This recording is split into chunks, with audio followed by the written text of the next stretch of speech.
करण अपने दोस्तों के साथ भागता हुआ पास के जंगल तारा सिंह बाघ की गुफा तक पहुंचता है, जहां पर उसका बेटा खड़ा था। मेरे साथ कुछ मत करना, मैं तुम्हारा गुनहगार नहीं हूँ, मुझे मत मारना। करण उसकी एक नहीं सुनता और उस पर कूद पड़ता है और उसको खून में नहला देता है। करण अपने दुश्मन की बेटी का सर धड़ से अलग कर देता है और वो सब वहाँ से भागकर वापस आ जाते हैं। इधर करण की माँ भागती हुई अपने पति रुद्र के पास आती है। मुझे बहुत डर लग रहा है, वो आज फिर बहुत गुस्से से यहाँ से निकला था, ना जाने वो क्या करके वापस लौटेगा। मैं अपने परिवार के लिए हमेशा शांति बनाकर रखना चाहता था, लेकिन जब से ये करण जवान हुआ है, कुछ ना कुछ अनहोनी होने का मुझे डर लगा रहता है। उधर तारा सिंह अपनी पत्नी और 2 बेटियों के साथ जब अपनी गुफा पर वापस आता है तो अपने इकलौते बेटे का सर धड़ से अलग हुआ देखता है। ये देख तारा की पत्नी बेहोश होकर नीचे गिर जाती है। तभी तारा सिंह को पत्थर के पास एक खत लिखा हुआ मिलता है। वैसे तो तुम्हें पता चल ही चुका होगा कि ये कारनामा किसका है, लेकिन फिर भी तुम्हारी जानकारी के लिए बता दूं, मैं अपने दादा राठौर का इकलौता पोता करण हूँ और अब मैं तेरी नींदें हराम कर दूंगा। अगले 3 दिन है तेरे पास। इन 3 दिन के बीच अगर तूने हमारे जंगल में आकर जानवरों से माफी नहीं मांगी और अपना राज वहाँ से खत्म नहीं किया तो मेरा अगला टारगेट तेरी दोनों बेटियां हैं। ये खत पढ़कर तारा का सर चकरा गया। तब तारा सिंह करण के पिता रुद्र को एक सुनसान जगह पर अकेले में बुलवाता है और कहता है, रुद्र, तू जानता नहीं है मैं तेरे साथ क्या कर सकता हूँ। तू बेखबर यूं जंगल में आराम से रह रहा है और उधर तेरा वो आवारा बेटा मुझे धमकियाँ दे रहा है। अगर तूने उसे ना रोका तो मैं तेरे इस जंगल को जलाकर राख कर दूंगा। तब रात के समय करण जब अपनी गुफा पर वापस लौटता है तो उसके पिता रुद्र उसको रोकते हुए कहते हैं, कहाँ थे तुम पूरा दिन से और क्या क्या करते फिर रहे हो? अच्छा, तो इसका मतलब तुम्हें सब पता चल चुका है। तो फिर ये भी जान लो, अब मैं रुकने वाला नहीं हूँ। तुम्हारी तरह बुजदिलों की तरह छिपकर बैठने वाला नहीं हूँ मैं। ये कहकर करण अपने गुफा में चला गया। ऐसे ही 3 दिन बीत गए। तारा सिंह का कोई जवाब नहीं आया। 3 दिन पूरे हो चुके हैं, तारा सिंह की तरफ से कोई जवाब नहीं आया। लगता है अब जवाब हमें ही देना पड़ेगा। सिपाहियों, तैयार हो जाओ, हम कुछ देर बाद उसके जंगल की ओर निकलेंगे। लेकिन आखिर क्यों करण तारा सिंह को जानवरों के सामने घुटनों के बल गिराकर जानवरों के सामने माफी मंगवाना चाहता है? दरअसल आज से 25 साल पहले की बात है। करण के दादा राठौर बहुत बूढ़े हो चुके थे। जंगल की जिम्मेदारियां अपने कंधों पर संभालना उनके बस में नहीं था, लेकिन उन्होंने अपनी पूरी जवानी में जंगल की रक्षा और जानवर को खुश रखने में गुजारी थी। जब ये बात पास के जंगल के राजा तारा सिंह को पता चलती है तो वो दिन दहाड़े ही करण के दादा राठौर के जंगल पर टूट पड़ता है। तारा सिंह के सिपाही जंगल में अपनी दहशत मचा देते हैं। जानवरों की चीखें सुनकर बूढ़ा राठौर तेजी से वहाँ पहुँचता है। क्यों रे बूढ़े, क्या सारी उम्र जंगल पर राज करने का इरादा है? तेरा वो डरपोक बेटा रुद्र तो इस जंगल को अब नहीं संभाल सकता, तो आज से यहाँ राज मैं करूँगा, यानी तारा सिंह राज करेगा।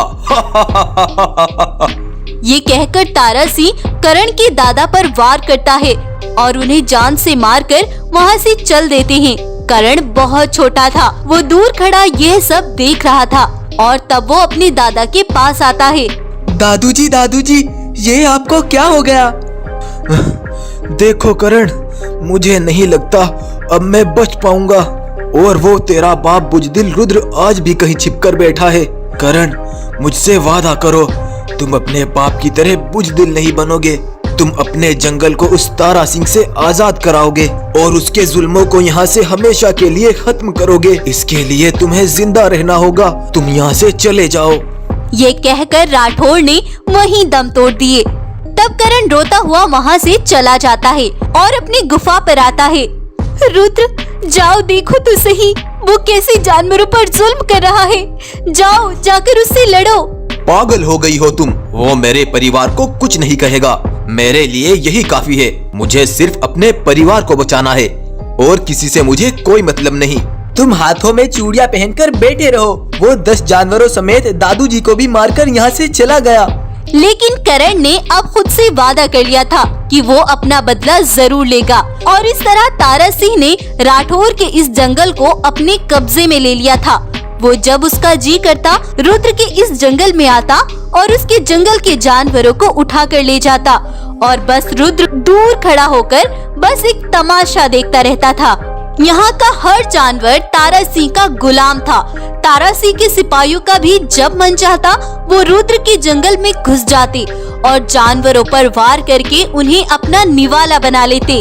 तो ये थी आज से 25 साल पहले की कहानी और करण अब अपने जंगल को तारा सिंह के जुल्मों से आजाद कराने के लिए अकेला ही अपने बाप के खिलाफ जाकर लड़ रहा है। करण अपने दोस्तों के साथ यहाँ से तारा सिंह के जंगल के लिए निकल चुका था और उधर तारा सिंह अपने खास सिपाही से कहता है, आज 3 दिन पूरे हो चुके हैं और करण चुप बैठने वालों में से नहीं है, वो जरूर आएगा।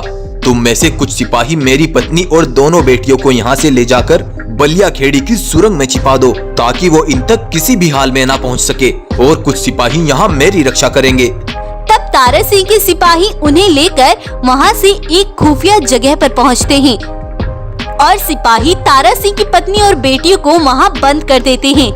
उधर करण यहाँ तक पहुँचने के लिए आधे रास्ते पर आ गया था, लेकिन तभी बीच रास्ते में ही पत्थर के ऊपर उसे एक खत रखा हुआ मिलता है।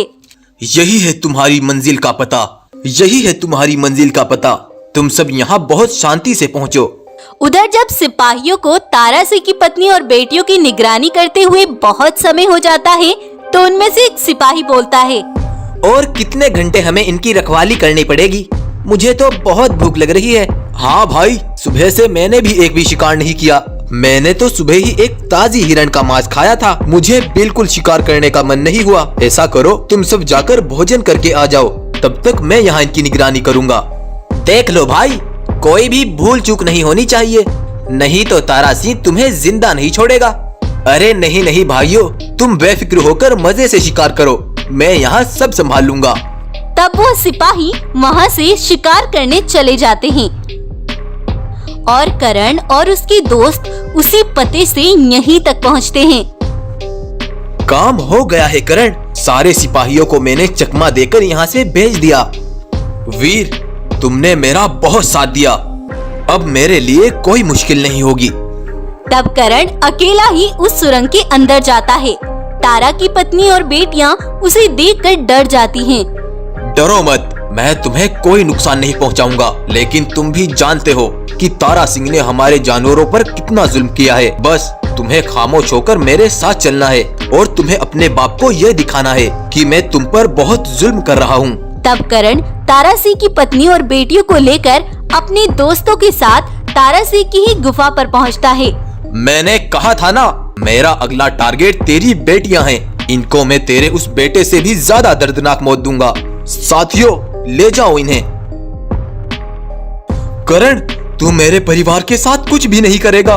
तू जो कहेगा मैं वो सब करने को तैयार हूँ। 1 घंटे के अंदर अंदर आ जाना सबसे माफी मांगने के लिए। आज से तेरे सिपाही मेरे गुलाम होंगे। तब तारा सिंह करण के जंगल आता है और सभी जानवरों के सामने आकर उनसे माफी मांगते हुए कहता है, मैंने इस जंगल पर बहुत जुल्म किए, बहुत खून बहाया, लेकिन आज मैं तुम सबसे माफी मांगता हूँ। आज से मैं इस जंगल की तरफ आंख उठाकर भी नहीं देखूंगा। मुझे माफ कर दो और आज से मैं अपना कब्जा खत्म करता हूँ।